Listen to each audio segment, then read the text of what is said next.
This is Kathy Hansen, and this is your back pocket strategy for the week. I want to let you know you're not alone. It always feels like we're alone because we're entrepreneurs working on our own business. And we operate in a vacuum. We're working on our dream, our heads are down. We're oftentimes a pioneer in what we're trying to do.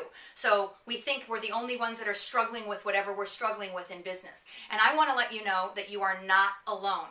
And there's an interesting new study done by an MIT professor, and it's that Americans have never felt more lonely.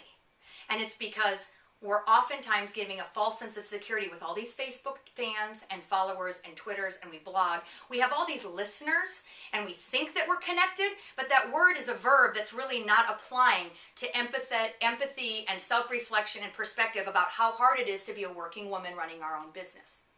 So what I want you to do is I want you to first of all realize, take a deep breath and realize, even if you're sitting in your own studio, your own office, your own retail space, whatever it is, and you feel like you're all alone and no one could possibly be going through what you're going through, I want you to take a deep breath and realize there are a lot of successful women who've undoubtedly struggled with the same thing that you have.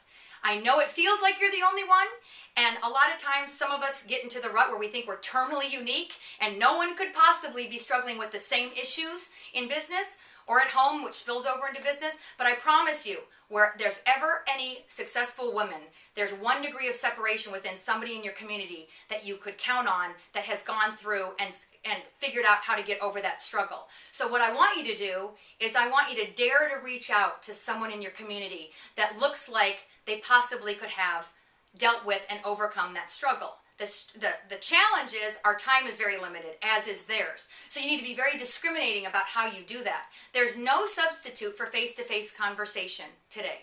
And I know we're super busy. I get it. But you're not going to get anybody to understand or share their private struggle and their private success on how to get over that struggle unless you do a face-to-face conversation. So reach out to someone in your community or reach out to a peer or a colleague and quietly say, this is what I'm struggling with, short. Can I meet you for coffee? Can I meet you for lunch? I just want your perspective. Women want to step forward and help, but they're super busy. Gloria Steinem had an amazing quote. You need to remember this. We need to learn from each other. Dare to tell the truth, and you will discover you are not alone. Women really want to help one another, but they don't have the time, and you just need to tell someone what you need, and they're going to help you, and you will find that you're not alone. That's your back pocket strategy for the week. Make it a great week.